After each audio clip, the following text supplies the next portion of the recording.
for the American people, and as we try to prosecute the case that Republicans should maintain a majority in the House and Senate working alongside the president. So not only will it be important with all of these eyeballs in this address that he talks about the wins that he has delivered, again, the one big beautiful bill, the tax cuts for middle class families will be very critical for him to talk about.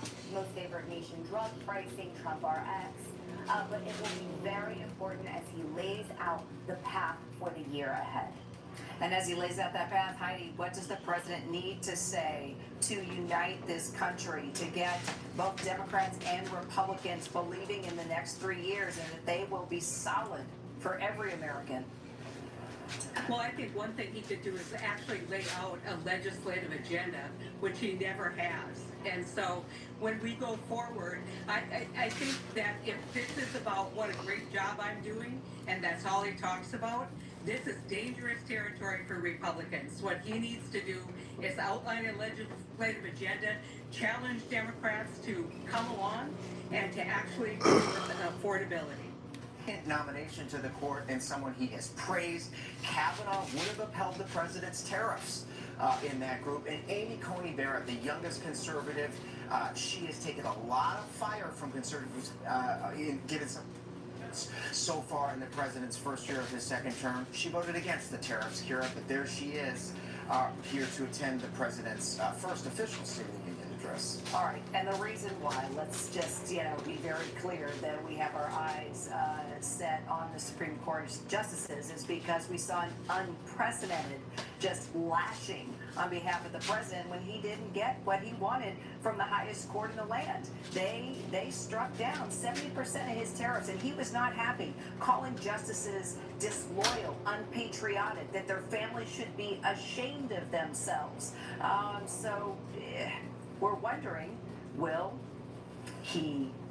Well, he delivered in person. Yes, and look them in the eyes and say the same thing as he addresses the nation tonight. And he will walk right past them on his way up to give that speech and on the way out. He's shaken their hands in the past. We'll see if they do that again. But it's important to remind everybody, Kira, as we watch the speech tonight, the president has had an overwhelmingly successful winning streak with this Supreme Court. In fact, of the unprecedented number of emergency applications Trump has made to the court, they've ruled in his favor almost every single time. To expedite immigrants, to freeze federal spending, to lay off tens of thousands of workers, to discharge transgender service members. All of those things were given the green light, at least temporarily.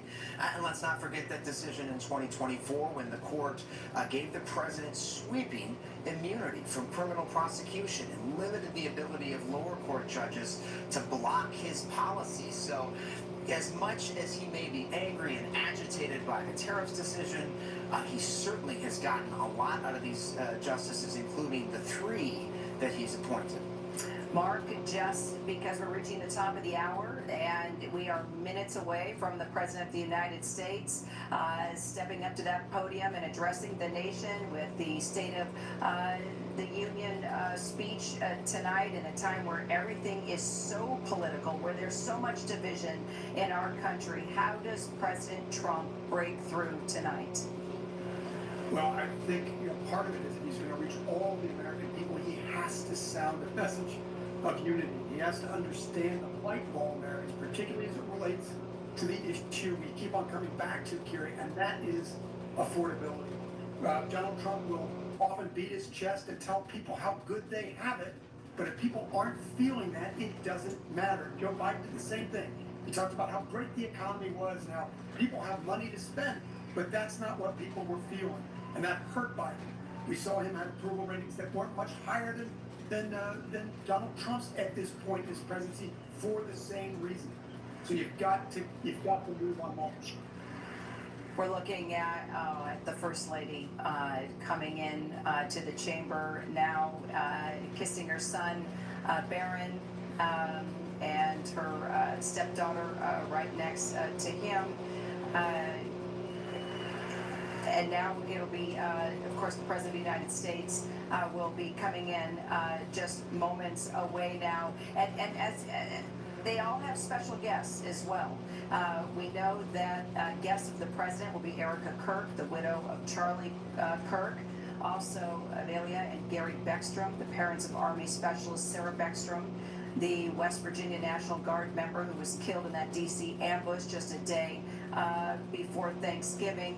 The First Lady has a 10-year-old Alpha School student, an AI advocate, and TEDx speaker that will be with her as, and then we see the Secretary, the Treasury, Secretary Bessent there that just walked in. We're seeing our Health and Human Services Secretary, Robert F. Kennedy Jr. You see Secretary of Defense, Pete Hegseth, and now moments away we will see the President of the United States, I think Attorney General Pam Bondi as well. A live look at the House chamber. We are now minutes away from the start of President Trump's State of the Union address. The President will make his way through the halls there, some of those historic statue-filled, heavily secured spaces in the U.S. Capitol. When he walks onto that floor, we will take that speech live. Our special coverage continues right now. Tonight, President Trump's State of the Union address, his high-stakes message, a critical moment for this president in this midterm election year. ABC News live coverage starts right now. Tonight, from the nation's capital, President Donald J. Trump, with so much at stake and the first votes in the crucial midterm elections about to be cast, the president addressing the American people. This is an ABC News special, the State of the Union and the Democratic response. Now reporting from Washington, David Muir. And good evening, everyone from the nation's capital. It is great to have you with us tonight. We are just moments away from President Donald Trump's State of the Union address to Congress and, of course, to the American people. I'm joined by the ABC News Powerhouse political team, both right here in the studio with me and right there in the chamber tonight. President Trump knows millions will be watching tonight amid tough new polls for him. And in this critical moment, in this midterm election year, the president's arrival in the chamber will be announced any minute here. He's expected to declare tonight that the State of the Union is strong, prosperous, and respected. We, of course, have been watching the arrivals moments ago, the cabinet arriving in that chamber. One of the noticeable differences about the chamber tonight, the absence of many of the Democrats who had decided to boycott the State of the Union. The minority leader, Hakeem Jeffries, had said if you can't behave, he would rather you not be in the chamber. But that's not the sole strategy here, Lindsey Davis. He talked to Democratic leaders tonight who said they thought that their purpose would be better suited elsewhere. Exactly, and from our estimate, we're hearing at least 73 Democrats decided not to show up tonight. The breakdown, about 59 in the House, 14 in the Senate. Earlier today, I had the chance to talk with Democrat Whit Clark, who said that she feels that the focus of the State of the Union should be the American people. And so she described not wanting to listen to misinformation from President Trump and instead speak to her own constituents about the State of the Union. We'll watch that strategy as it plays out tonight. Many wondering if whether or not just showing up and being part of what the American people expect every year from a president, either the joint address or the State of the Union, as it's called, once you're in your second year as president. There we see the Health Secretary, Robert F. Kennedy Jr., Kristi Noem, Homeland Security Secretary, of course, front and center with immigration policy in this country, Susie Wiles, the Chief of Staff, of course, the trusted advisor to the president, one of his favorite people inside the White House, the Trump family up there in the chamber. You can see Ivanka, Barron, and the rest of the children, and Susie Wiles looking up to that chamber just moments ago. We saw the First Lady, Melania Trump, arrive as well. The rest of the cabinet there behind Kristi Noem. And her policies, the ones that she has to front in this country, the president's policies on immigration, the ICE policy playing out in Minneapolis for several weeks. The president is expected to address that tonight, and this White House fully aware of the polling on this, Mary Bruce, that the American people are aware of success at the border, but deeply uncomfortable with the images out of Minneapolis when it comes to Renee Good. What it do, twin? Yeah, the president knows that he's battling against those pullovers. We know that our poll shows that Americans disapprove of his handling on immigration. Of course, one of the key issues that propelled him back to the Let's White House. go. He is going to try tonight, or have to do tonight, to straddle that balance, to tout his successes at the border, while also recognizing somehow Americans' concerns with the way that his ICE operations have been enforced across this country. And of course, David, it comes as we are in the middle of this partial government shutdown. Democrats refusing to fund the Department of Homeland Security until the president makes reforms to his immigration enforcement tactics. Many of the Democrats are now demanding that ICE agents remove their masks, that they have warrants for these arrests that they carry out around the country, and among the other demands, of course, and as you mentioned, Mary, the partial government shutdown, the backdrop to this State of the Union address. You can see some of the empty seats here in the chamber tonight. I want to show you a key moment that people at home, you know, we've been reporting on this for the last couple of days, the rebuke from the Supreme Court when it comes to President Trump's tariffs.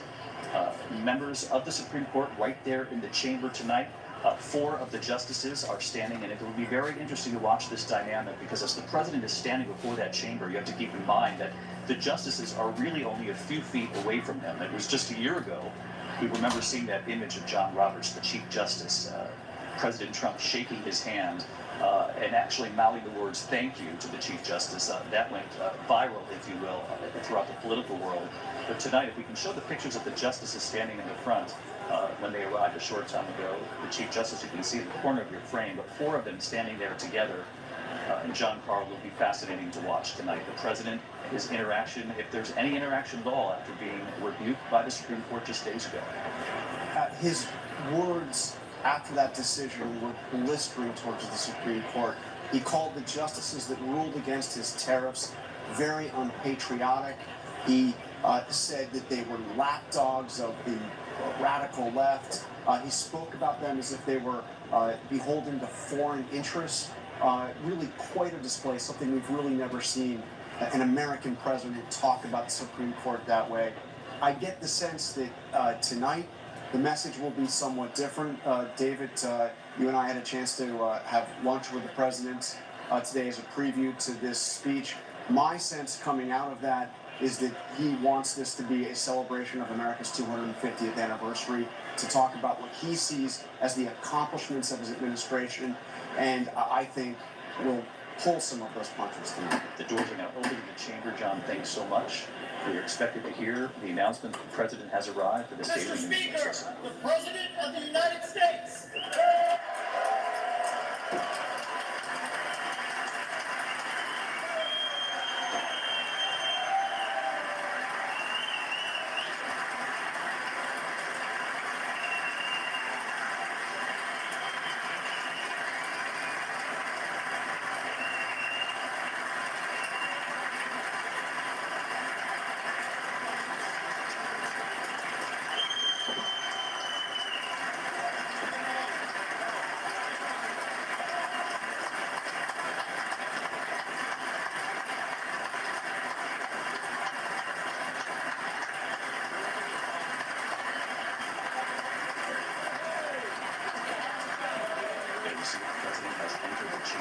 This moment is a pivotal moment for him. It is saying, we should point out, John took us behind the scenes here. It is customary for the anchors, the networks, and some of the cable news hosts to be invited to the White House under Republican presidents, under Democrat presidents. On the day of the State of the Union, the president did invite a few of us for lunch, and he made it very clear that he will address the economy tonight. Obviously, the polls, this White House is very aware of his handling of the economy in terms of the American people, that they can look at the stock market, but also can look at their grocery bills and recognize that they're not feeling this quite yet. You can see the very warm welcome that he's getting from his Republican colleagues there in the chamber. Let's go right to Rachel Scott, who's also in the chamber tonight. And Rachel, what do you make of what you see so far? And are there empty seats, as had been predicted by many of the Democrats who said they might sit this one out? Well, David, I've covered several State of the Unions from this very seat up here in the gallery in the House chamber. There are far fewer Democrats tonight than there have been in years past. And David, what is notable right now as I'm watching the president, oh, look at this, Al Green, Congressman Al Green holding up a sign. I believe I'm looking at it right now. It said something in reference to apes. Black people are not apes, in reference to that post that the president had on his social media account, a racist post that was offensive. That clearly a sign of protest there.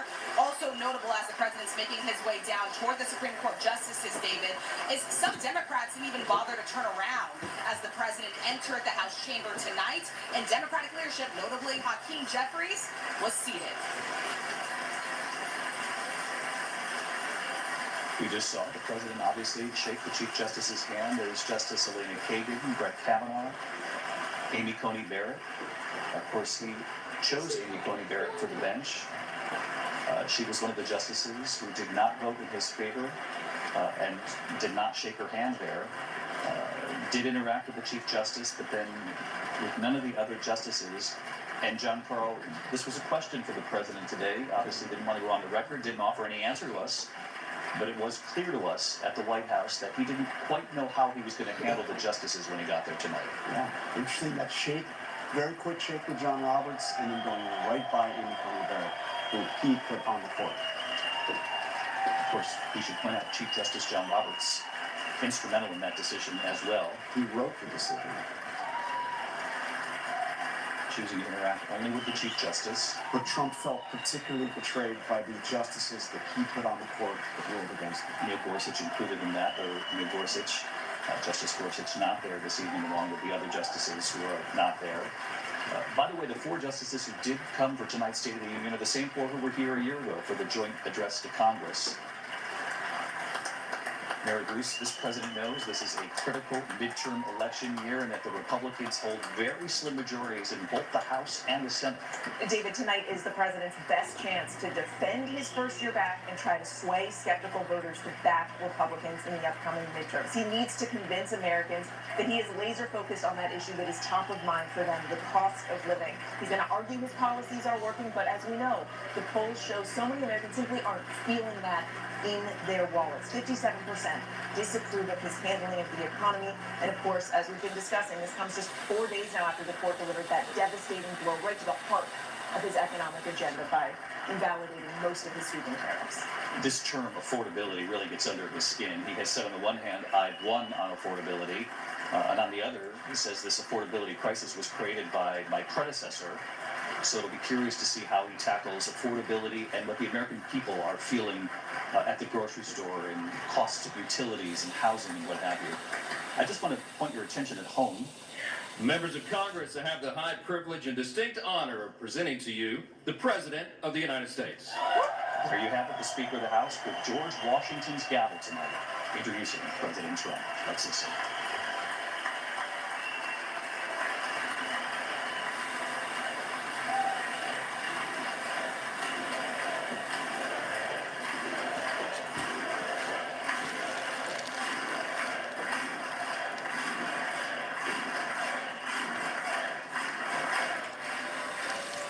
Well, thank you very much, everybody. It's really an honor. Speaker Johnson, Vice President Vance, First Lady of the United States.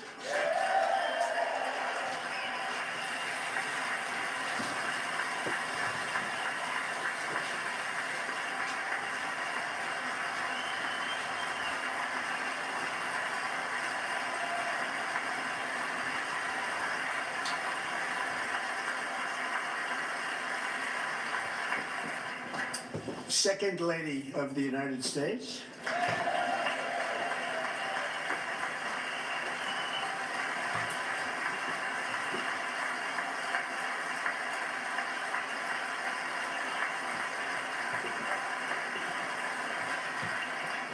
Members of Congress and my fellow Americans, our nation is back, bigger, better, richer, and stronger than ever before.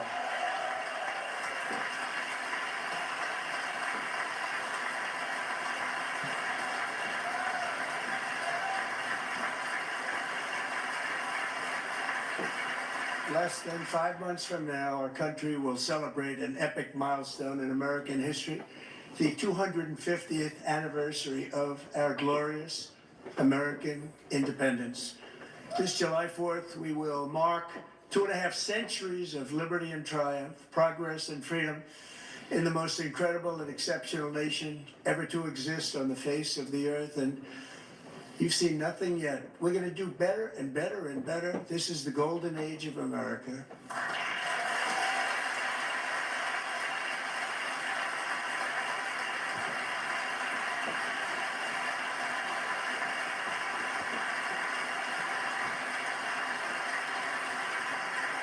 When I last spoke in this chamber 12 months ago, I had just inherited a nation in crisis with a stagnant economy, inflation at record levels, a wide open border, horrendous recruitment for military and police, rampant crime at home, and wars and chaos all over the world.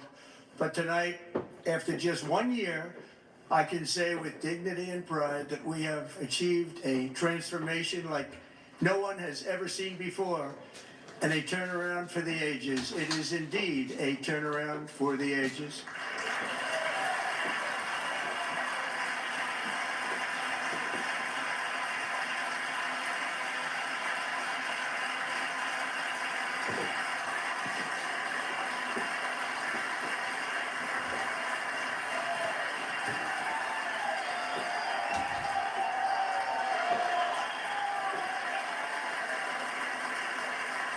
And we will never go back to where we were just a very short time ago. We're not going back.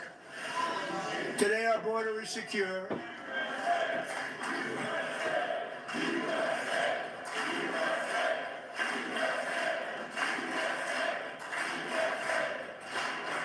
Thank you. Today our border is secure. Our spirit is restored. Inflation is plummeting. Incomes are rising fast. The roaring economy is roaring like never before, and our enemies are scared, our military and police are stacked, and America is respected again, perhaps like never before.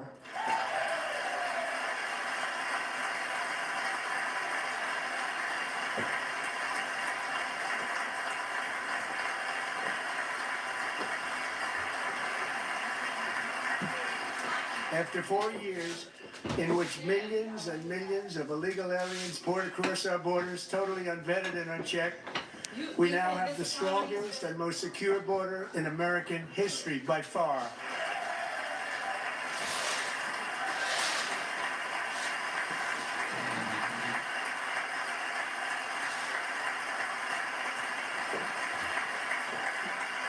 In the past 9 months, 0 illegal aliens have been admitted to the United States.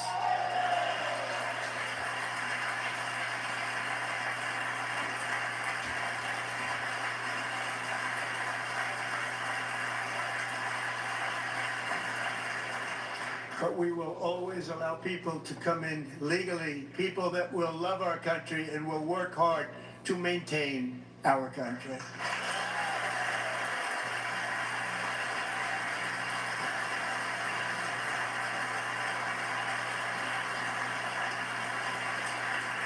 The flow of deadly fentanyl across our border is down by a record 56% in 1 year.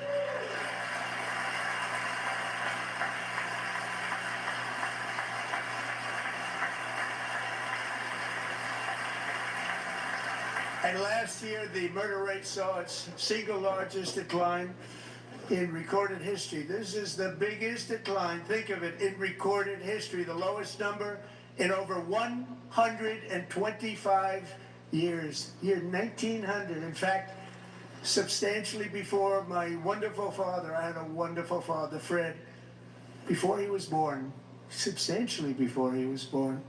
That's a long time ago. He wouldn't like me to say that, but that's a long time ago. The Biden administration and its allies in Congress gave us the worst inflation in the history of our country. But in 12 months, my administration has driven core inflation down to the lowest level in more than 5 years. And in the last 3 months of 2025, it was down to 1.7%.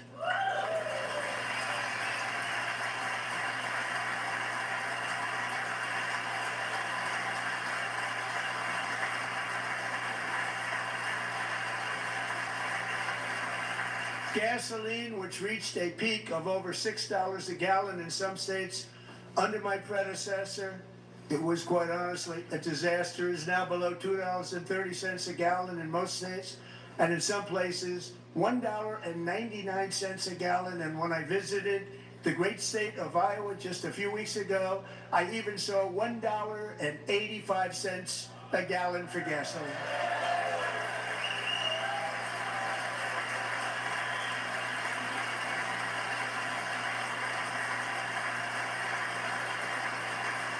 Mortgage rates are the lowest in 4 years and falling fast, and the annual cost of a typical new mortgage is down almost $5,000 just since I took office. 1 year. And low interest rates will solve the Biden-created housing problem while at the same time protecting the values of those people who already own a house that really feel rich for the first time in their lives. We want to protect those values. We want to keep those values up. We're going to do both. And we are going to keep it that way. The stock market has set 53 all-time record highs since the election. Think of that, 1 year. Boosting pensions, 401ks, and retirement accounts for the millions and millions of Americans. They're all gaining. Everybody's up, way up. In 4 long years, the last administration got less than $1 trillion in new investment in the United States. And when I say less, substantially less. In 12 months, I secured commitments for more than $18 trillion pouring in from all over the globe.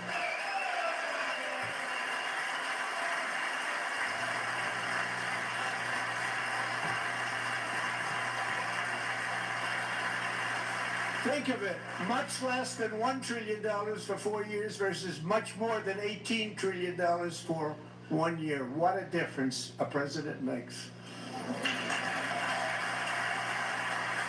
A short time ago, we were a dead country. Now we are the hottest country anywhere in the world, the hottest.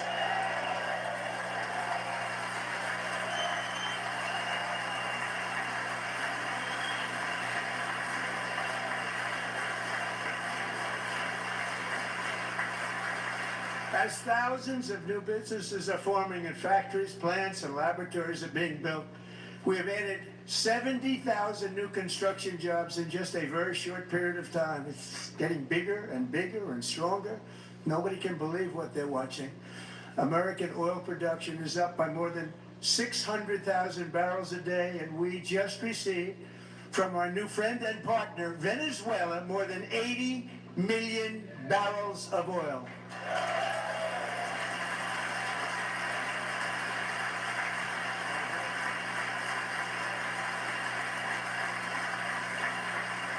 American natural gas production is at an all-time high because I kept my promise to drill, baby, drill.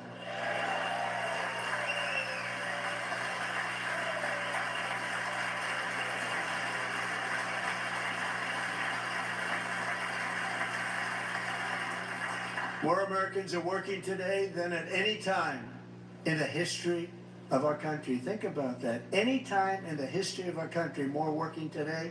And 100% of all jobs created under my administration have been in the private sector.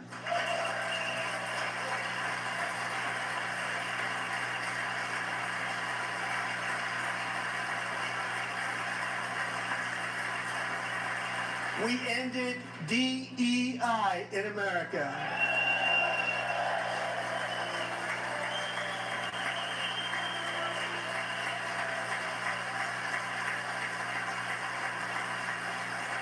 We got a record number of job-killing regulations, and in 1 year we have lifted 2.4 million Americans, a record, off of food stamps.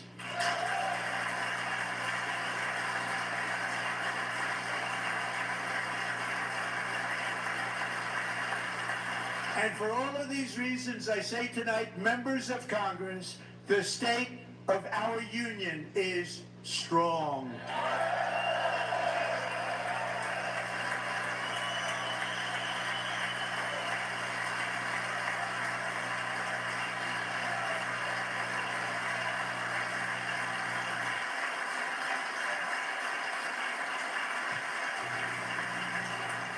Our country is winning again. In fact, we're winning so much that we really don't know what to do about it. People are asking me, please, please, please, Mr. President, we're winning too much. We can't take it anymore. We're not used to winning in our country. Until you came along, we're just always losing, but now we're winning too much. And I say, no, no, no, you're going to win again. You're going to win big. you're going to win bigger than ever. And to prove that point, here with us tonight is a group of winners who just made the entire nation proud. The men's gold medal Olympic hockey team. Come on in.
Go ahead.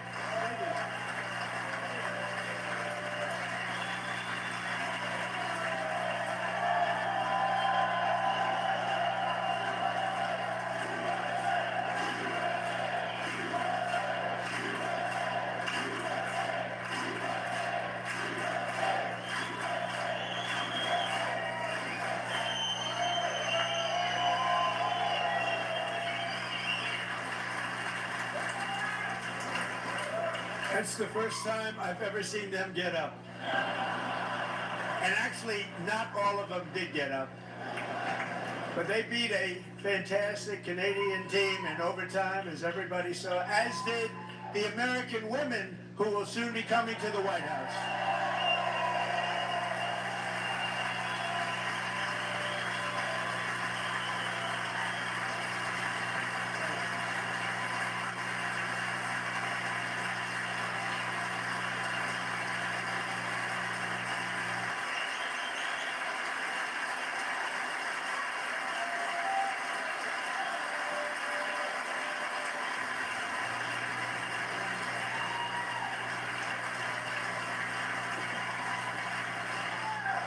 They were in the Oval Office before, and I just want to say a second very big congratulations to Team USA. But I have to say that, and I told them this, and we took a vote of the team. I said, anybody votes no, I'm not doing it.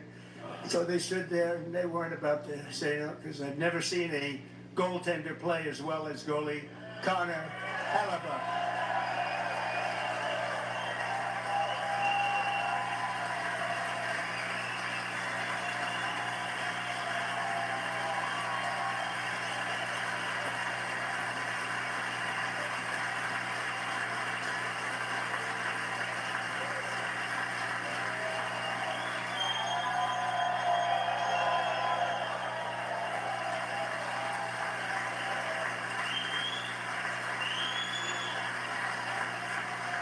Think of it, 46 shots on goal, and I asked him, the one shot, the one where you put your stick in the back and it hit the neck of your stick and bounced off, do you practice that, or was that unlucky? He refused to answer that question. But I just want to tell you that the members of this great hockey squad will be very happy to hear, based on their vote and my vote, and in this case my vote was more important, that I will soon be presenting Connor with our highest civilian honor, which we will be given, and which has been given to many athletes over the years. But when I say many, not too many, like 12. It's called the highest civilian honor in our country, the Presidential Medal of Freedom.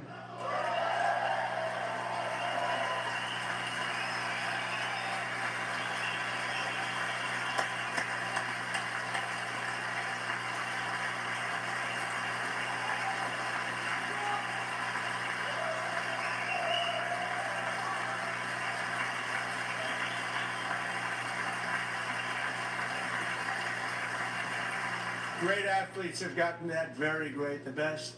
and I thought he deserved it. And I did take a vote, every single one of them. I said, I'm not giving it if anybody goes no, and every single one of them rapidly put up their hand. So I want to thank you all. What a special job you did. What special champions you are. Thank you very much.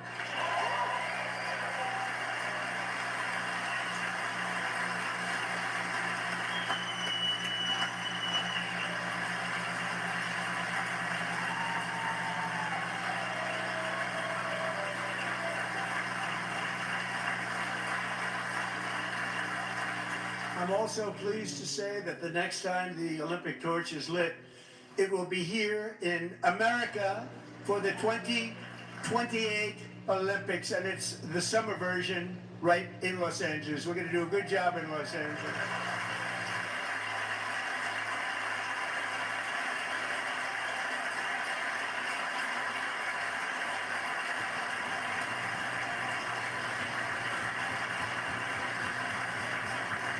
And Los Angeles is going to be safe, just like Washington, D.C. is now one of the safest cities in the country.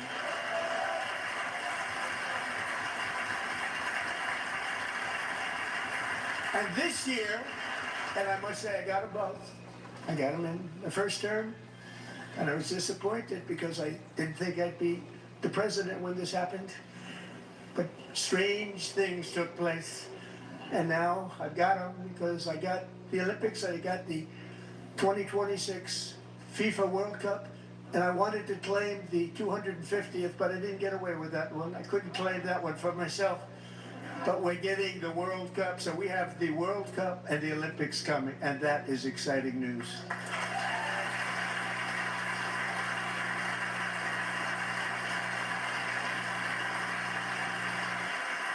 So this will be a year to celebrate our country and the heroes who have kept it free. Men like Buddy Taggart. At age 17, Buddy volunteered to defend America in World War II, serving in the Pacific under the great General Douglas MacArthur. He fought bravely in the famous Battle of Manila, worked so hard. He was badly wounded and almost killed by enemy machine guns in Luzon. And 81 years ago this month, he liberated the largest internment camp in the Philippines, one of the largest anywhere in the world. But he earned many honors, including a Purple Heart and a Bronze Star, came home, started a family, and tonight he is in the gallery looking forward to July 4th, 2026, his 100th birthday.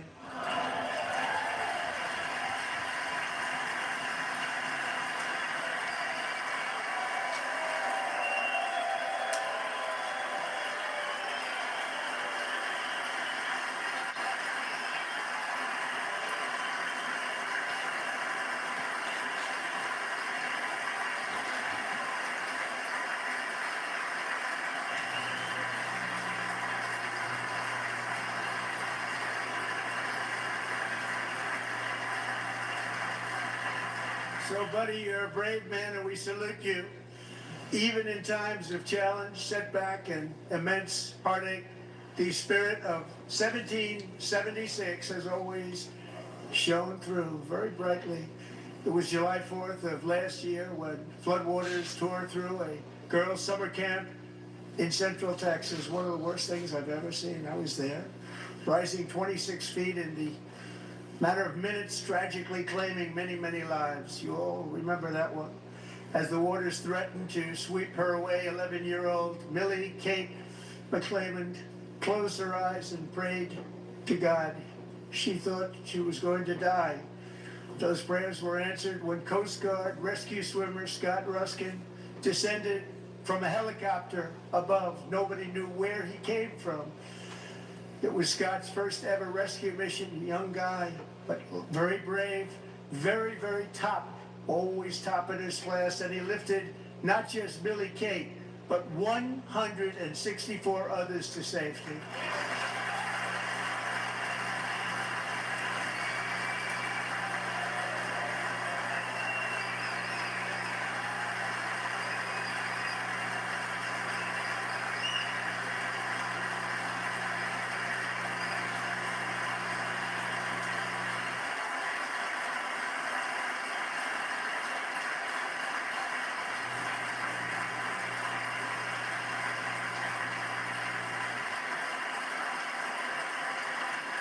People watched Scott from a distance, and they couldn't believe what they were seeing. The winds were blowing, the rain was pouring, everything was going, and that rapid water, nobody's ever seen anything like it. They said, wow, that's something.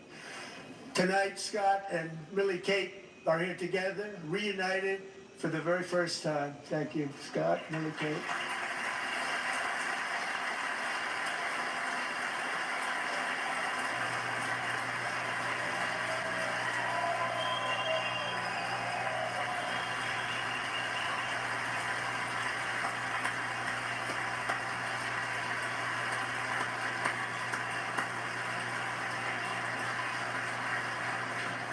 And Petty Officer Ruskin, I'm pleased to inform you that I am now awarding you the Legion of Merit for extraordinary heroism, which is what it was, extraordinary heroism. Thank you.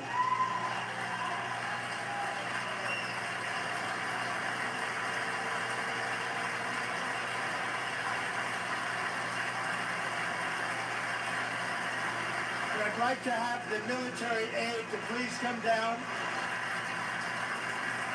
and take care of the service. Military aide, thank you very much. Take care of that very important service. Thank you very much. From 1776 to today, every generation of Americans has stepped forward to defend life, liberty, and the pursuit of happiness. And they're really doing it for the next generation.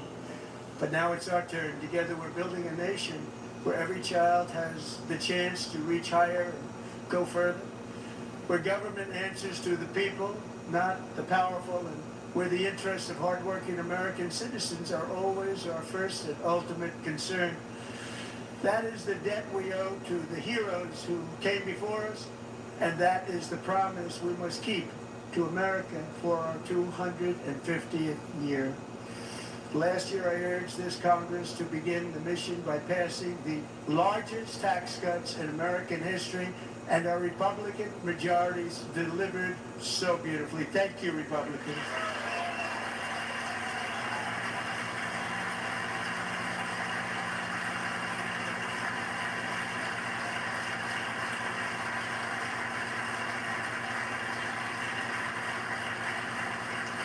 All Democrats, every single one of them, voted against these really important and very necessary massive tax cuts.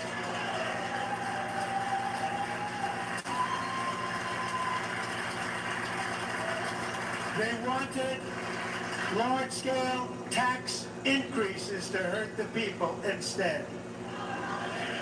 But we held strong, and with the great, big, beautiful bill, we gave you no tax on tips, no tax on overtime, and no tax on Social Security for our great seniors.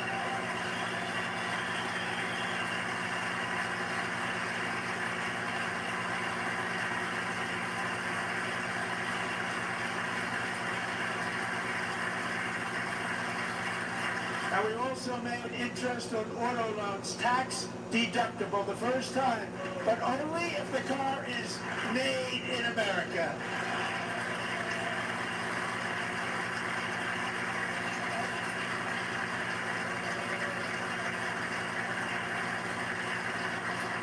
Recently in Pennsylvania, I met Megan Hemhauser, a devoted mom who's homeschools her children, beautiful, 2 children, during the day while waiting tables at night as her husband works overtime operating very heavy equipment.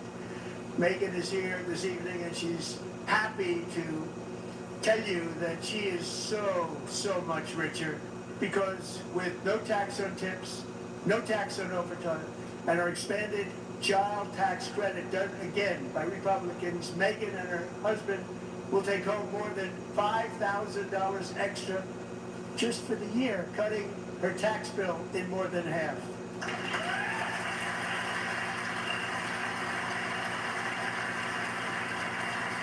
Megan, please stand up. We're fighting for you, Megan.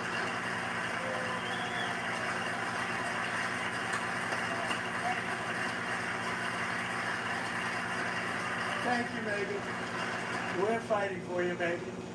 Under our bill, parents like Megan can also activate their children's brand new Trump accounts. And I didn't name them. I did not name them.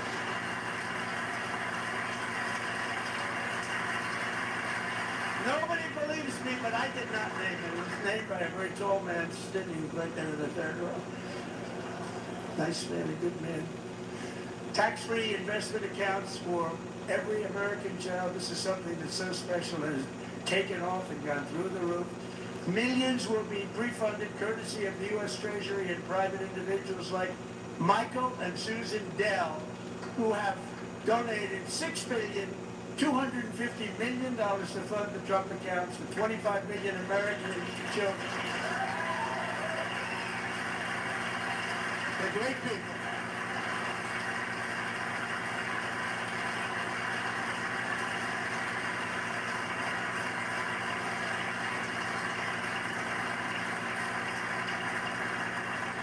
And I asked Michael Dell, how do you make all that money? He said, well, I just sat on my dorm in school and I made computers and I'd sell them to people. And I just kept selling and selling and selling. And pretty amazing story. That's called the American dream. He sold a lot of computers, a lot of those laptops. So I congratulate him on that, but I really thank him and Susan, as well as others like Brad Gerstner, a very tremendous guy. He was behind it right from the beginning. Brad Gerstner, thank you, Brad.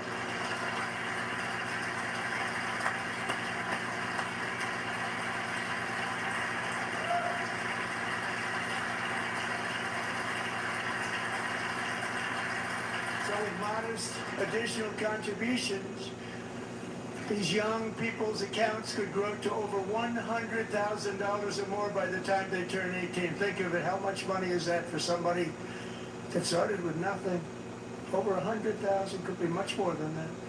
To make this investment in our children's future, go to trumpaccounts.gov, trumpaccounts.gov. And a lot of people are doing it. It's setting every record in the book.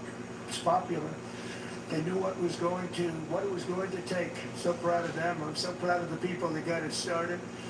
And now it's just taken off. One of the primary reasons for our country's stunning economic turnaround, the biggest in history, where the Dow Jones broke 50,000 4 years ahead of schedule, and the S&P hit 7,000, where it wasn't supposed to do it for many years, were tariffs.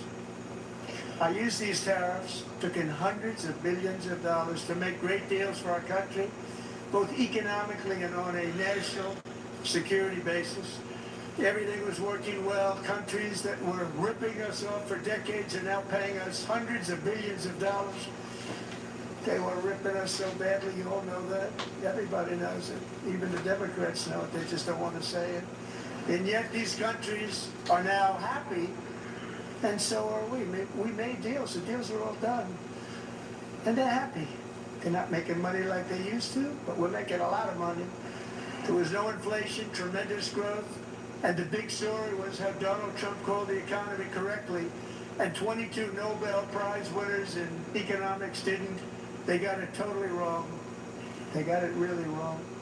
And then just 4 days ago, an unfortunate ruling from the United States Supreme Court, it just came down. It came down. Very unfortunate ruling. But the good news is that almost all countries and corporations want to keep the deal that they already made, right, Scott? Knowing that the legal power that I, as president, have to make a new deal could be far worse for them, and therefore they will continue to work along the same successful path that we had negotiated before the Supreme Court's unfortunate involvement. So despite the disappointing ruling, these powerful country saving. It's saving our country, the kind of money we're taking in. Peace protecting. Many of the wars I settled was because of the threat of tariffs. I wouldn't have been able to settle them without. Will remain in place under fully approved and tested alternative legal statutes. And they have been tested for a long time. They're a little more complex, but they're actually probably better, leading to a solution that will be even stronger than before. Congressional action will not be necessary. It's already time tested and approved. And as time goes by, I believe the tariffs paid for by foreign countries will, like in the past, substantially replace the modern-day system of income tax, taking a great financial burden off the people that I love.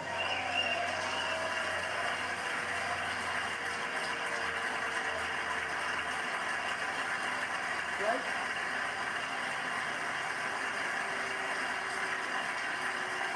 Moving forward, factories, jobs, investment, and trillions of dollars will continue pouring into the United States of America because we finally have a president who puts America first. To put America first. I love America.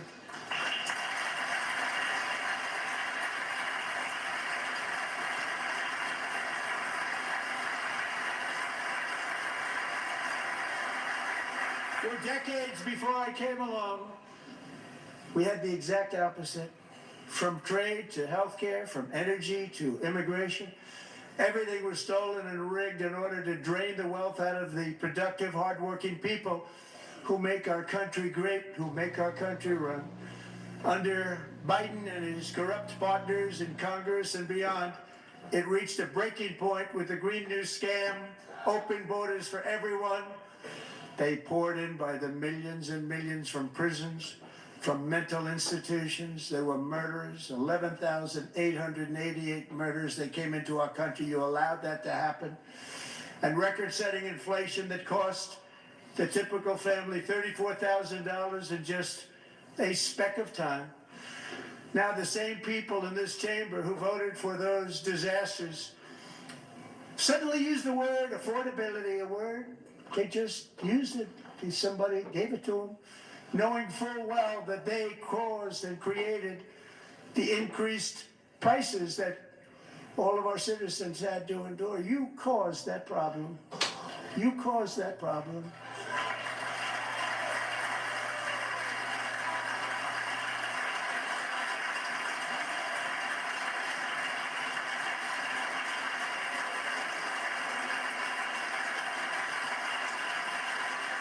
They knew their statements were a lie. They knew it.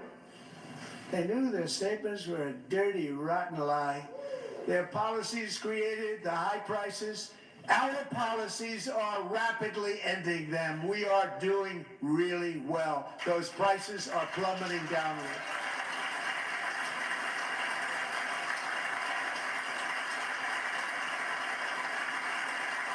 The price of eggs is down 60%.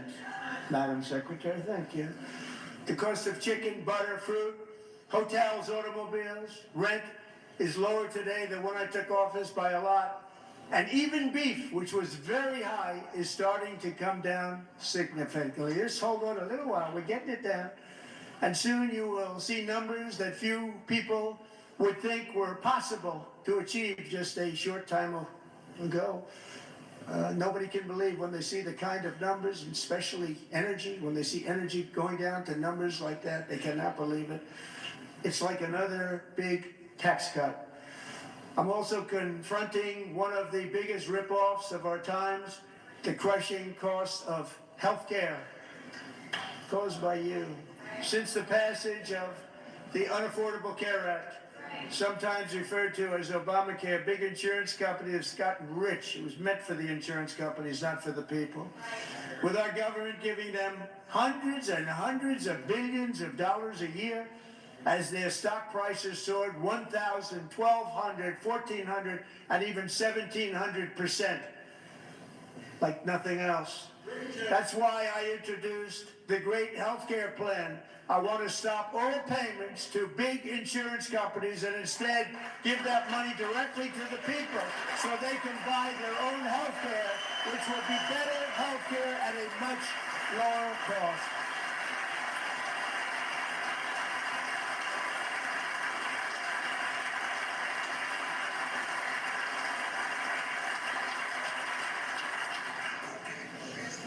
In addition, my plan requires maximum price transparency. That's a big deal.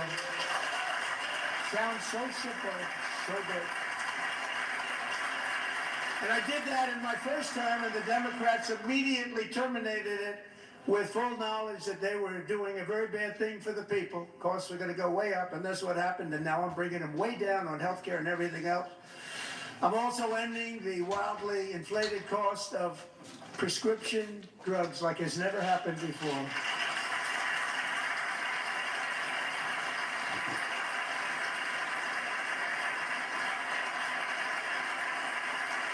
Other presidents tried to do it, but they never could. They tried. Most didn't try, actually. But they tried. They said they tried. They couldn't do it. They didn't even come close. They were all talk and no action. But I got it done. Under my just enacted most favored nation agreements, Americans who have for decades paid by far the highest prices of any nation anywhere in the world for prescription drugs will now pay the lowest price anywhere in the world for drugs. Anywhere. The lowest price.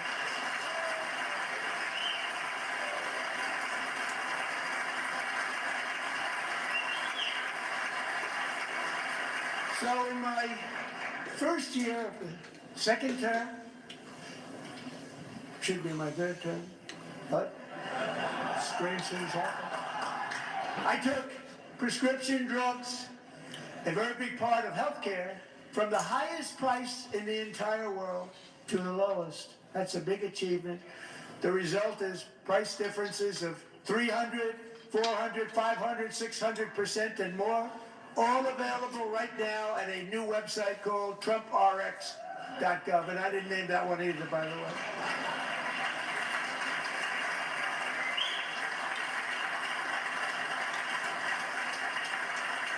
And here tonight is the very first customer ever to get that big discount, and it is big.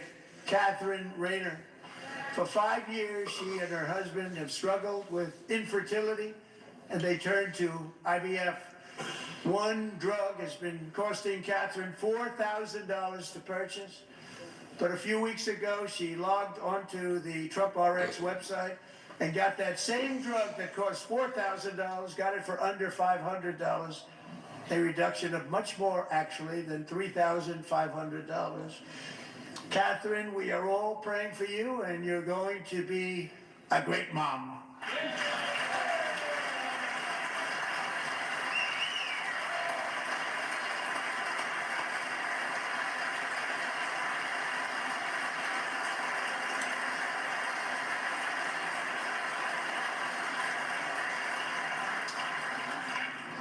So now I'm calling on Congress to codify my most favored nation program into law. Now, the one thing, I'm not sure it matters because it's going to be very hard for somebody that comes along after me to say, let's raise drug prices by 700 or 800%. But John and Mike, if you don't mind, codify it anyway. They may do it. Codify it anyway. Thank you. Many Americans are also concerned that energy demand from AI data centers could unfairly drive up their electric utility bills. Tonight, I'm pleased to announce that I have negotiated the new Ratepayer Protection Pledge. You know what that is? We're telling the major tech companies that they have the obligation to provide for their own power needs. They can build their own power plants as part of their factory so that no one's prices will go up. And in many cases, prices of electricity will go down for the community, and very substantially down. This is a unique strategy never used in this country before. We have an old grid. It could never handle the kind of numbers, the amount of electricity that's needed. So I'm telling them they can build their own plant. They're going to produce their own electricity. It will ensure the company's ability to get electricity while at the same time lowering prices of electricity for you, and could be very substantial for all of these cities and towns. You're going to see some good things happen over the next number of years. Another pillar of the American dream that has been under attack is home ownership. With us tonight is Rachel Wiggins, a mom of 2 from Houston. She placed bids on 20 homes and lost all of those bids to gigantic investment firms that bypassed inspection, paid all cash, and turned those houses into rentals, stealing away her American dream. She was devastated. Stories like this are why last month I signed executive order to ban large Wall Street investment firms from buying up in the thousands single-family homes.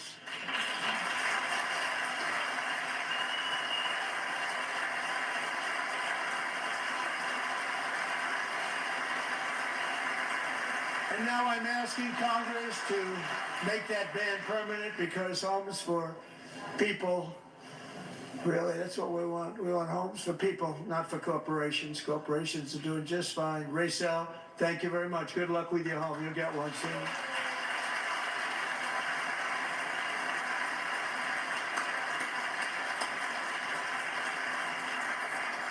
We're also working to make it easier for Americans to save for retirement.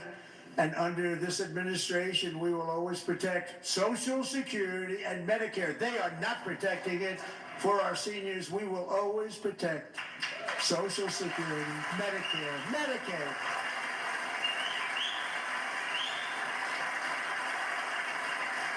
Since I took office, the typical 401k balance is up by at least $30,000. That's a lot of money. We have millions and millions of people, because the stock market has done so well, setting all those records. Your 401ks are way up. Yet half of all of working Americans still do not have access to a retirement plan with matching contributions from an employer. To remedy this gross disparity, I'm announcing that next year my administration will give these oft-forgotten American workers, great people, the people that built our country, access to the same type of retirement plan offered to every federal worker. We will match your contribution with up to $1,000 each year. As we ensure that all Americans can profit from a rising stock market, let's also ensure that members of Congress cannot corruptly profit from using insider information.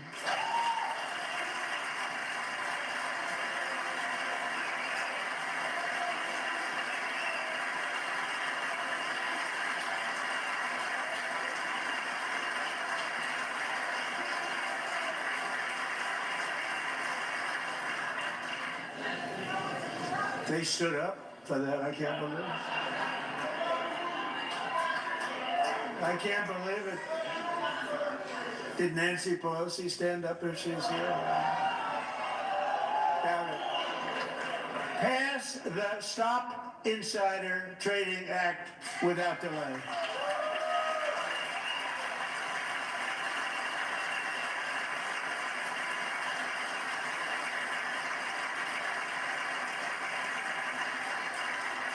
I wasn't sure if anybody even on this side was going to applaud for that. I'm very impressed. Thank you. I'm very impressed. But when it comes to the corruption that is plundering, it's plundering America. There's been no more stunning example than Minnesota, where members of the Somali community have pillaged an estimated $19 billion from the American taxpayer. Oh, we have all the information. And in actuality, the number is much higher than that.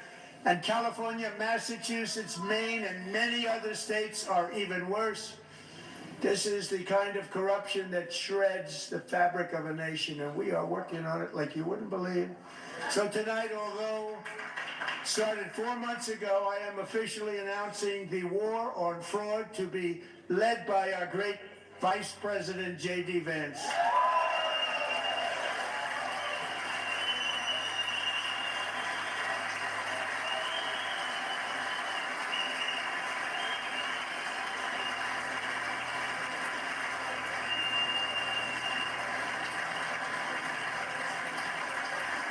We'll get it done. And if we're able to find enough of that fraud, we will actually have a balanced budget overnight. It'll go very quickly. That's the kind of money you're talking about. We'll balance our budget. The Somali pirates who ransacked Minnesota remind us that there are large parts of the world where bribery, corruption, and lawlessness are the norm, not the exception. Importing these cultures through unrestricted immigration and open borders brings those problems right here to the USA. And it is the American people who pay the price in higher medical bills, car insurance rates, rent, taxes, and perhaps most importantly, crime. We will take care of this problem. We're going to take care of this problem. We are not playing games. Delilah.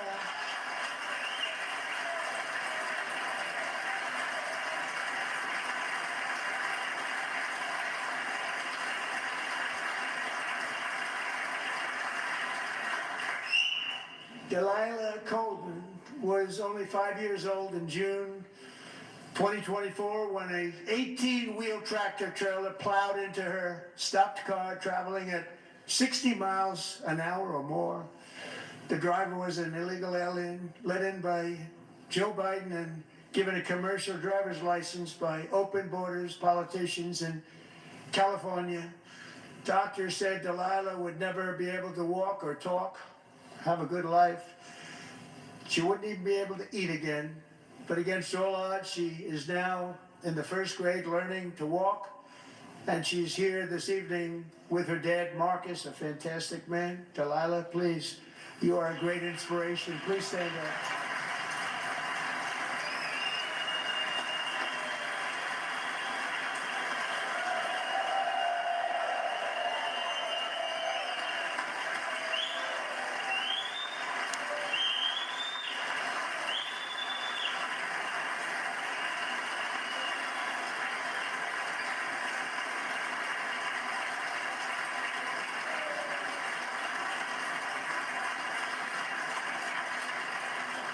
Thank you, Delilah.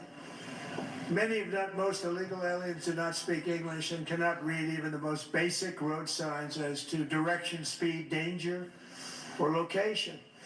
That's why tonight I'm calling on Congress to pass what we will call the Delilah Law, barring any state from granting commercial driver's licenses to illegal aliens.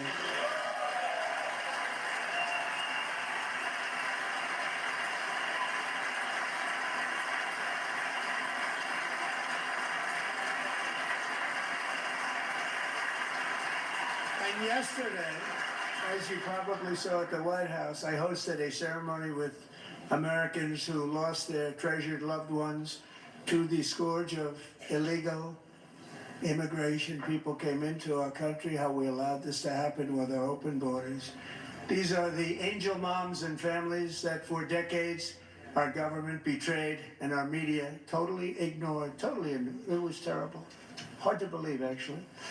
In 2023, a 16-year-old high school cheerleader named Elizabeth Medina was supposed to perform in her town's Christmas parade, but she never arrived. Her mother, Jacqueline, went home to look for her, and she found her lying dead in a bathtub, bleeding profusely after being stabbed 25 times.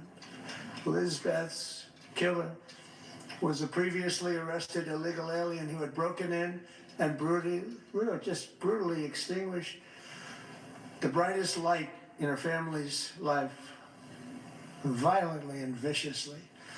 Her heartbroken mother is in the gallery to remind everyone in this chamber exactly why we are deporting illegal alien criminals to our country at record numbers, and we're getting them the hell out of here fast. We don't want them.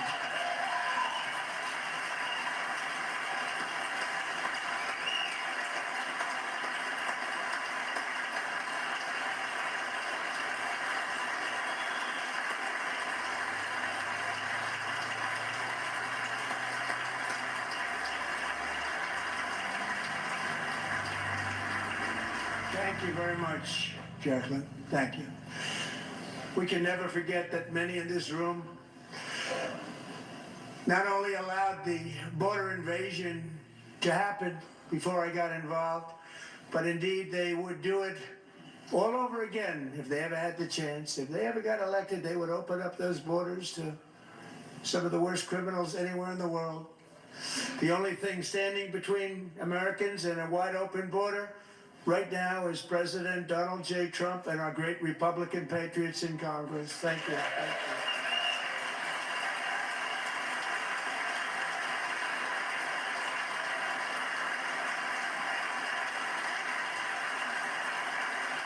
As we speak, Democrats in this chamber have cut off all funding for the Department of Homeland Security. It's all cut off. It's all cut off.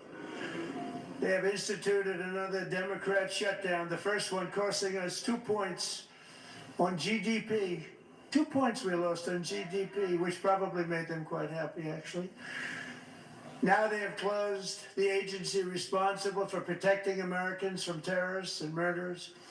Tonight I'm demanding the full and immediate restoration of all funding for the border security, homeland security of the United States, and also for helping people clean up their snow. We have no money because of the Democrats, and it would be nice. We'd love to give you a hand at cleaning it up, but you gave no money. Nobody's getting paid. It's a shame. So you have to think about it. We have, in case you didn't know, a pretty large snowstorm out there. One of the great things about the State of the Union is how it gives Americans the chance to see clearly what their representatives really believe. So tonight I'm inviting every legislator to join with my administration in reaffirming a fundamental principle. If you agree with this statement, then stand up and show your support. The first duty of the American government is to protect American citizens, not illegal aliens.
Isn't that a shame? You should be ashamed of yourself not standing up. You should be ashamed of yourself. That is why I'm also asking you to end deadly sanctuary cities that protect the criminals and enact serious penalties for public officials who block the removal of criminal aliens. In many cases, drug lords, murderers all over our country, they're blocking the removal of these people out of our country, and you should be ashamed of yourself.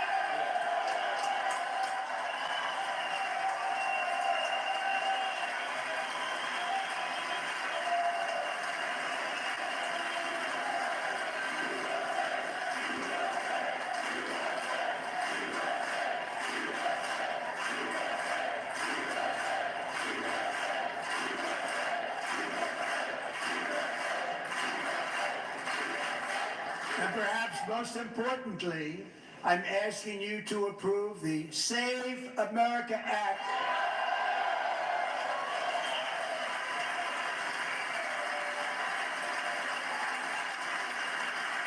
To stop illegal aliens and others who are unpermitted persons from voting in our sacred American elections. The cheating is rampant in our elections. It's rampant. It's very simple. All voters must show voter ID.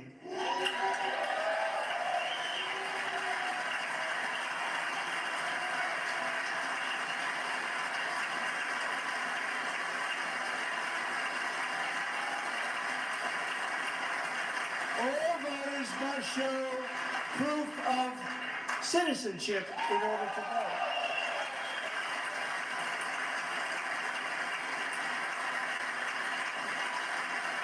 And no more crooked mail-in ballots except for illness, disability, military, or travel. None.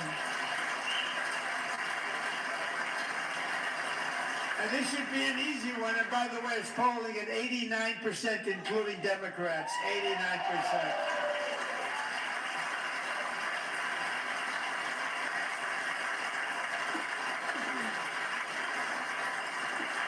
And even the new communist mayor of New York City, I think he's a nice guy, actually. I speak to him a lot. Bad policy, but nice guy. Just said they want people to shovel snow. They got hit hard. Wants them to shovel snow, but if you apply for that job, you need to show 2 original forms of ID and a social security card. Yet they don't want identification for the greatest privilege of them all, voting in America. No, it's no good. No good. Both Republicans and Democrats overwhelmingly agree on the policy that we just enunciated. And Congress should unite and enact this common sense, country-saving legislation right now, and it should be before anything else happens.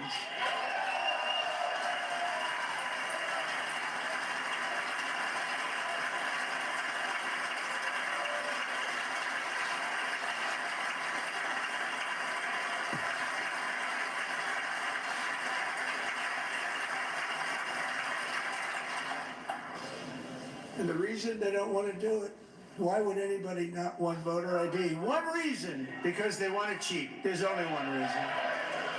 They make up all excuses. They say it's racist. They come up with things you almost say, what imagination they have. They want to cheat, they have cheated, and their policy is so bad that the only way they can get elected is to cheat. And we're going to stop it. We have to stop it, John.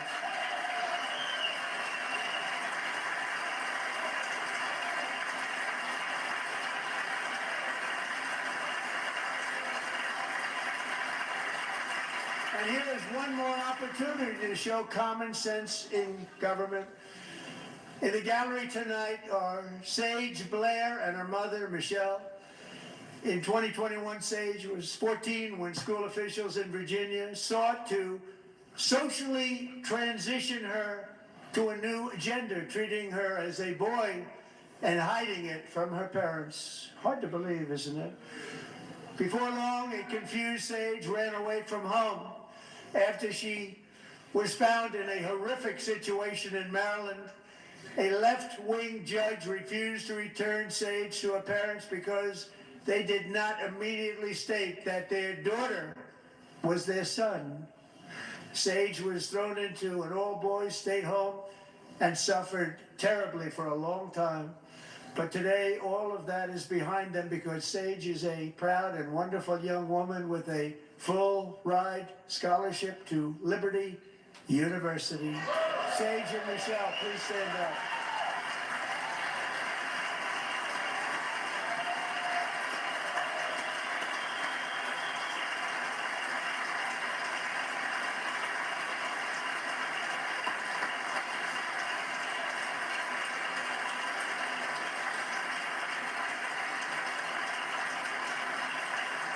And thank you for your great bravery. And who can believe that we're even speaking about things like this?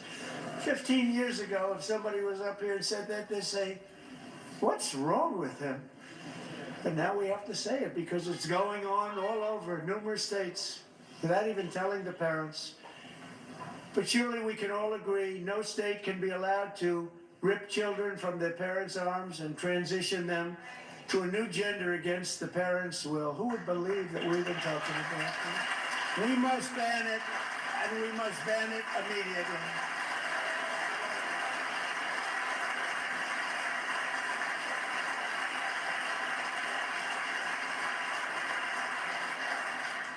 Look, nobody stands up. These people are crazy, I'm telling you. They're crazy.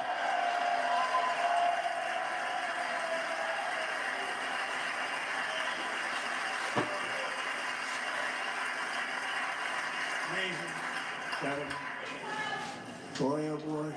We're lucky we have a country. With people like this, Democrats are destroying our country, but we've stopped it just in the nick of time, didn't we?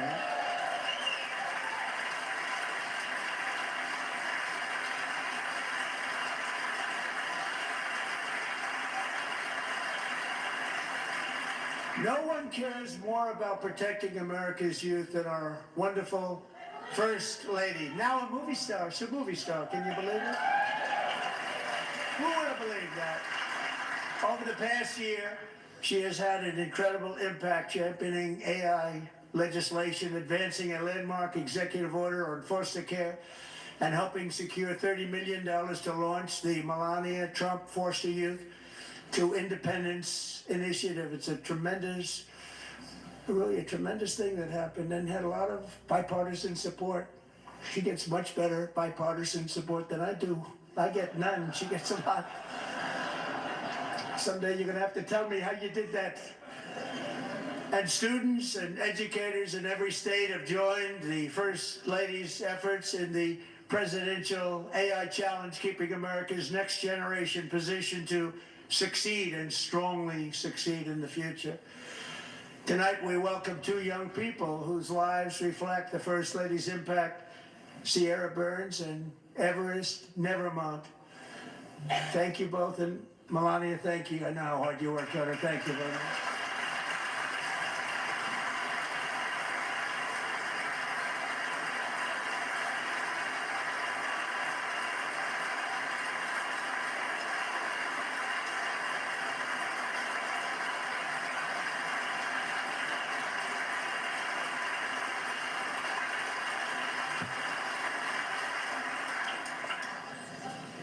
I'm very proud to say that during my time in office, both the first 4 years and in particular this last year, there has been a tremendous renewal in religion, faith, Christianity, and belief in God. Tremendous renewal.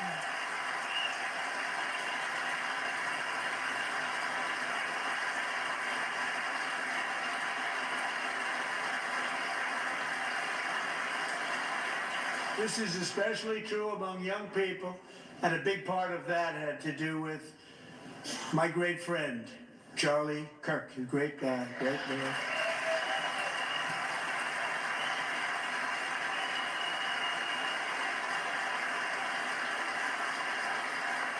So last year, Charlie was violently murdered by an assassin and martyred, really martyred for his beliefs.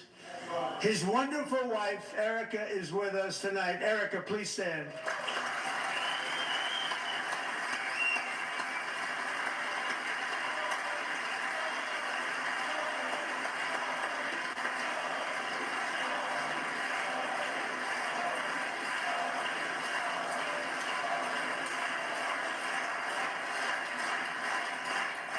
Thank you, Erica. Been through a lot. In Charlie's memory, we must all come together to reaffirm that America is one nation under God, and we must totally reject political violence of any kind.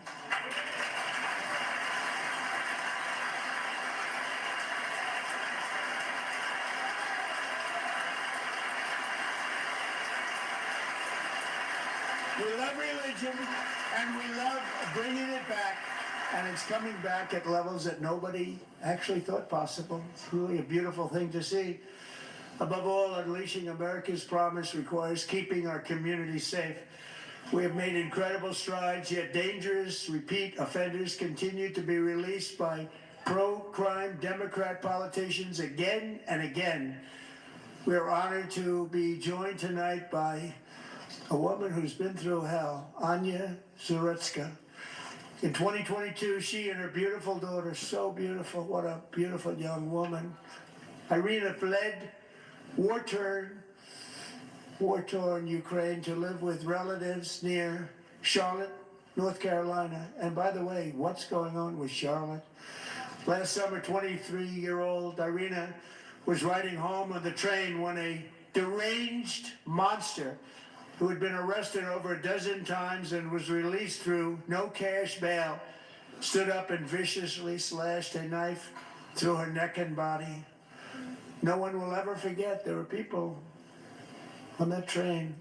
No one will ever forget the expression of terror on Irina's face as she looked up at her attacker in the last seconds of her life. She died instantly. She had escaped a brutal war only to be slain by a hardened criminal set free to kill in America came in through open borders. Mrs. Zaretsky, tonight I promise you we will ensure justice for your magnificent daughter, Irina.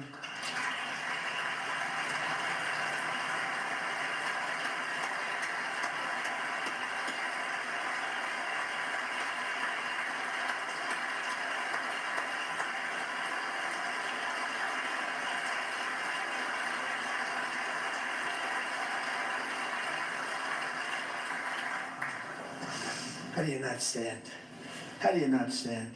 I'm asking this Congress to pass tough legislation to ensure that violent and dangerous repeat offenders are put behind bars, and importantly, that they stay there.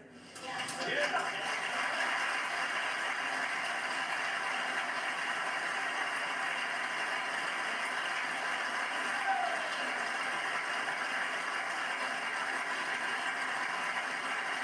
Starting last summer, I deployed our National Guard and federal law enforcement to restore law and order to our most dangerous cities, including Memphis, Tennessee, big success, New Orleans, Louisiana, big success, and our nation's capital itself, Washington, D.C., where we have almost no crime anymore in Washington, D.C. How did that happen?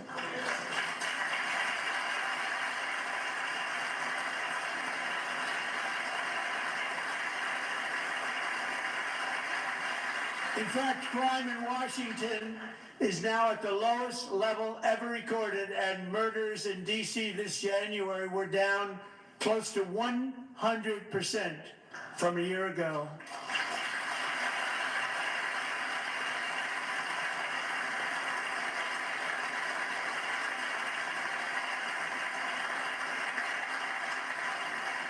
They don't like to hear that.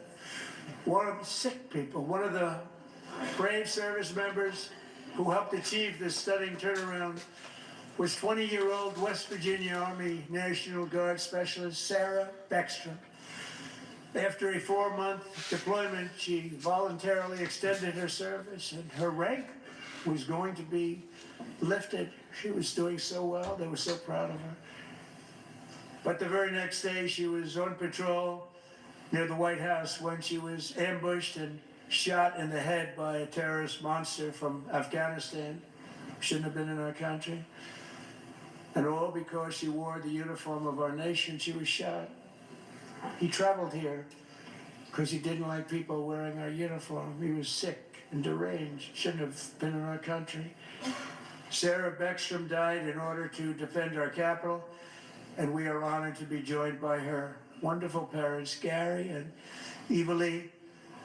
Your daughter was a true American patriot, and she will be greatly missed. She was a great person. I saw reports on her that never see anything like her.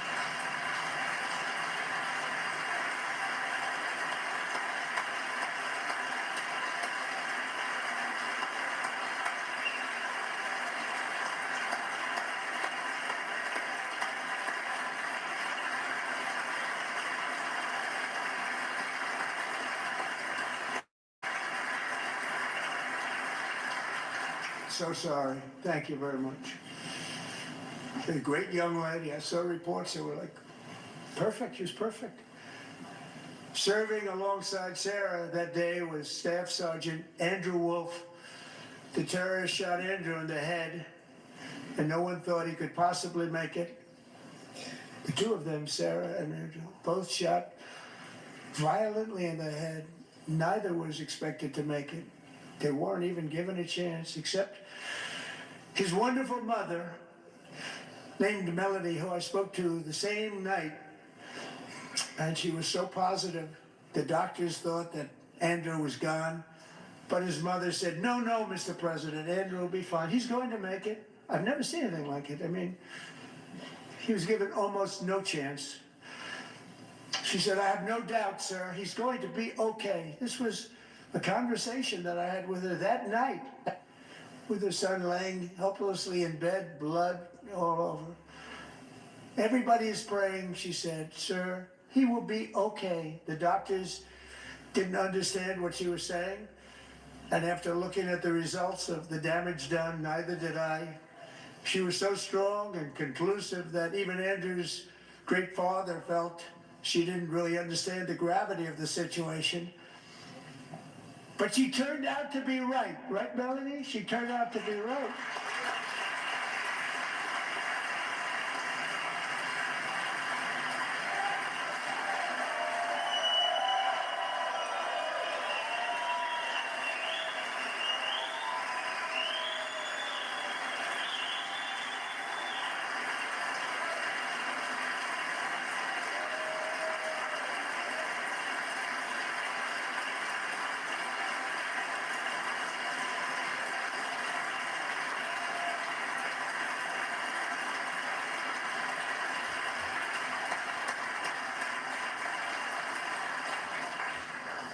Amazing, actually. I said, where does this woman come from? She's the most positive person I've ever met. With God's help, Andrew has battled back from the edge of death, and we're talking about the edge of death, on his way to a miraculous recovery. He's got a little work to do, but he's doing great. Nice to see you. He's a good-looking guy. Nice to see you. Thanks, Andrew. Thank you very much.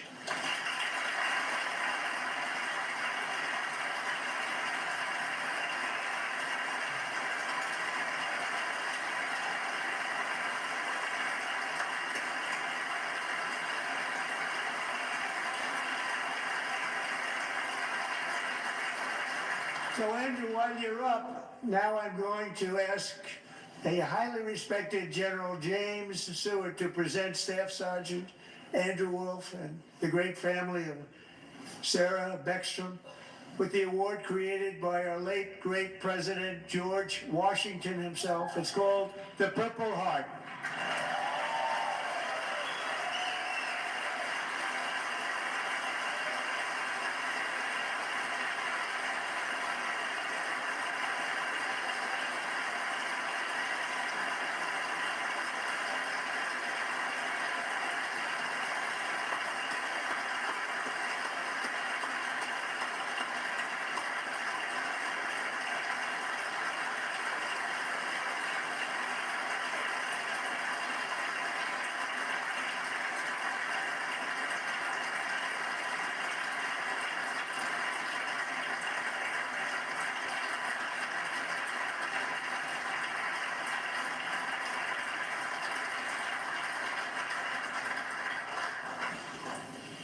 We love you all. Love you. We're proudly restoring safety for Americans at home, and we are also restoring security for Americans abroad. Our country has never been stronger. My first 10 months, I ended 8 wars, including Cambodia. Isn't it funny? And sick people. Cambodia and Thailand. Pakistan and India would have been a nuclear war. 35 million people said the Prime Minister of Pakistan would have died if it were not for my involvement. Kosovo and Serbia, Israel and Iran, Egypt and Ethiopia, Armenia and Azerbaijan, the Congo and Rwanda, and of course the war in Gaza, which proceeds at a very low level. It's just about there. And I want to thank Steve Witkoff and Jared Kushner for your help. Thank you, Steve. Thank you, Jared.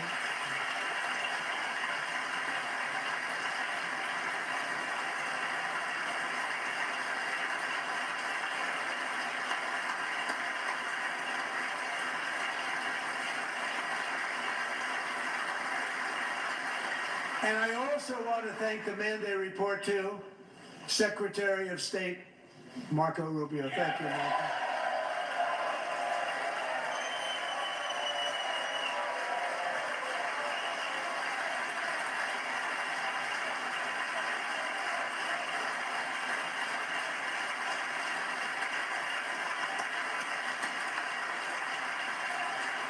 People like you. You know, Marco got 100% of the votes when he was in confirmation. I think our next one was about 54%. And some of the Democrats are now saying, I can't believe we approved that guy. And he said it's an honor that they feel that way, right, Marco? You have done a great job, great Secretary of State. I think he'll go down as the best ever.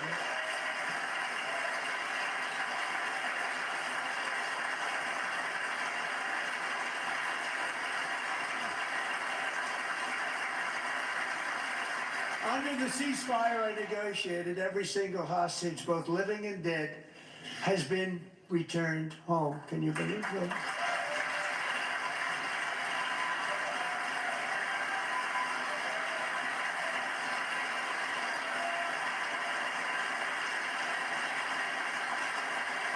Nobody thought it was possible. Nobody thought that was possible. Both living and dead. And those parents who had a dead son, their boy, they'd always tell me their boy, they wanted him as much as though he were living. That was an amazing period of time. And they came back, and when we got all of the living hostages back, and many, many before them, but I always said those last 20 are going to be very tough, but we got many, many more, hundreds. But I said those last 20 are going to be tough. We got them back. But we only got back 14 or 15 of the dead, of the 28. And believe it or not, Hamas worked along with Israel, and they dug, and they dug, and they dug.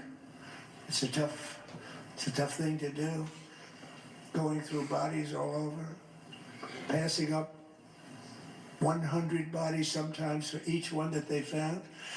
Tough job. And they finally got it back to 27.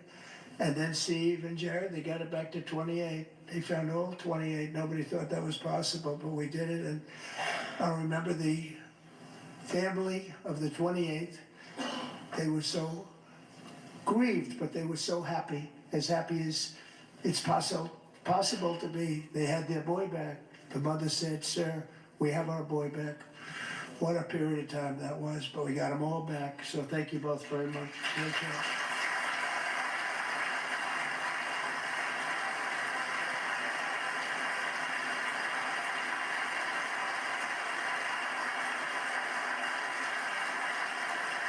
And we're working very hard to end the ninth war, the killing and slaughter between Russia and Ukraine, where 25,000 soldiers are dying each and every month. Think of that, 25,000 soldiers are dying a month. A war which would have never happened if I were president, would have never happened. As president, I will make peace wherever I can, but I will never hesitate to confront threats to America wherever we must. That's why in a breakthrough operation last June, the United States military obliterated Iran's nuclear weapons program with an attack on Iranian soil known as Operation Midnight Hammer.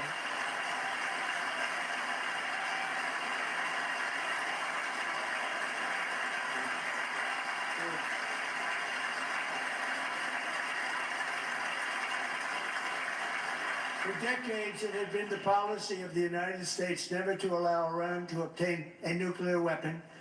Many decades.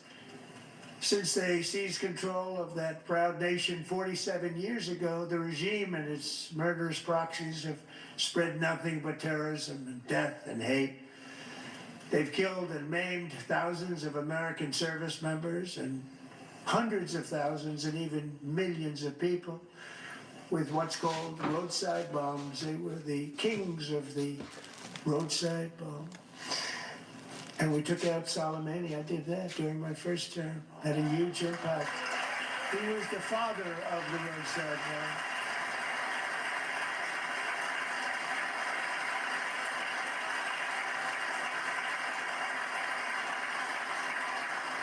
And just over the last couple of months with the protests, they've killed at least, it looks like 32,000 protesters. 32,000 protesters in their own country.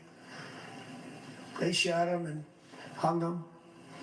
We stopped them from hanging a lot of them with the threat of serious violence. But this is some terrible people. They've already developed missiles that can threaten Europe and our bases overseas, and they're working to build missiles that will soon reach the United States of America. After Midnight Hammer, they were warned to make no future attempts to rebuild their weapons program, in particular nuclear weapons, yet they continue to starting it all over. We wiped it out and they want to start all over again, and are at this moment again pursuing their sinister ambitions. We are in negotiations with them. They want to make a deal, but we haven't heard those secret words. We will never have a nuclear weapon. My preference.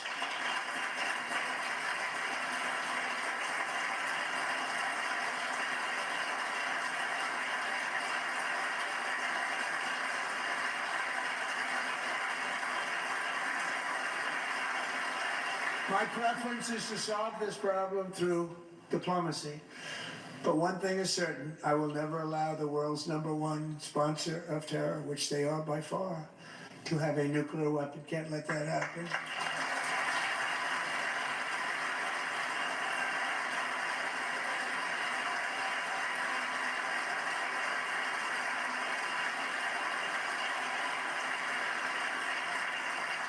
And no nation should ever doubt America's resolve.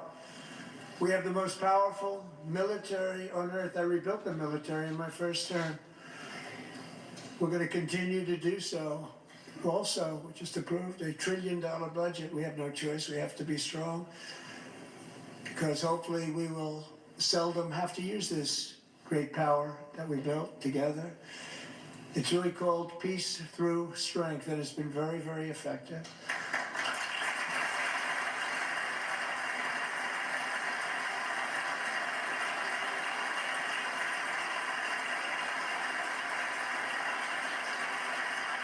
So thanks to Republicans in Congress, we're investing that record number of dollars, have no choice, in the United States Armed Forces.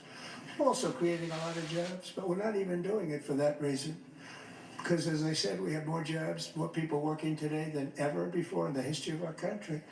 And NATO countries are friends and allies. They are. They're our friends and they're our allies. Have just agreed at my very strong request to pay 5% of GDP for military defense rather than the 2%, which they weren't paying. We were paying for almost all of that.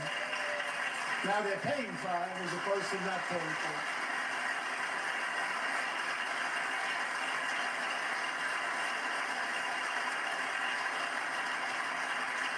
4. And getting that 5% was something which everyone said would never be done, could not happen. We got it really easily with one meeting. And big difference between 2% that's not paid. We were paying the freight of many of them. Very few were paid up. Now 5%, then they're paid. And everything we send over to Ukraine is sent through NATO, and they pay us in full. They pay us totally in full. Every branch of our armed forces is setting records for recruitment. This is so exciting. And every service member recently.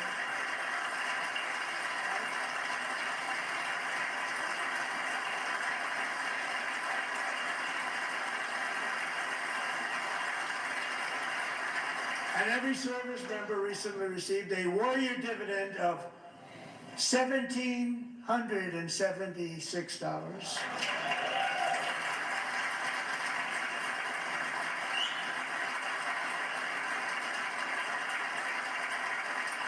You know, they put it on my desk. We got the money from tariffs and other things, a lot of money we have. We have much more money than people understand. Have to rebuild that program a little bit, but it won't take long. But we got the money, and it was $1,775, and they wanted my approval. And I said, what's the number? $1,775. I said, wait a minute, for $1 more we can have $1,776. I said, we're going to figure that. I never asked anybody if we could afford it. $1 more. I said $1,776.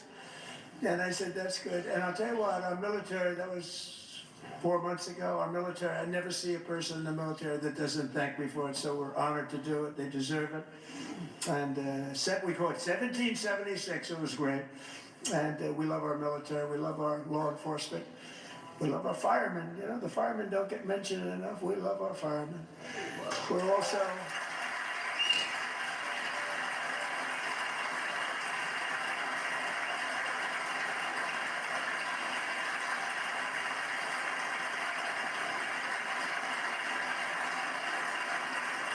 We're also restoring American security and dominance in the Western Hemisphere, acting to secure our national interests and defend our country from violence, drugs, terrorism, and foreign interference for years. Large swaths of territory in our region, including large parts of Mexico, really large parts of Mexico, have been controlled by murderous drug cartels.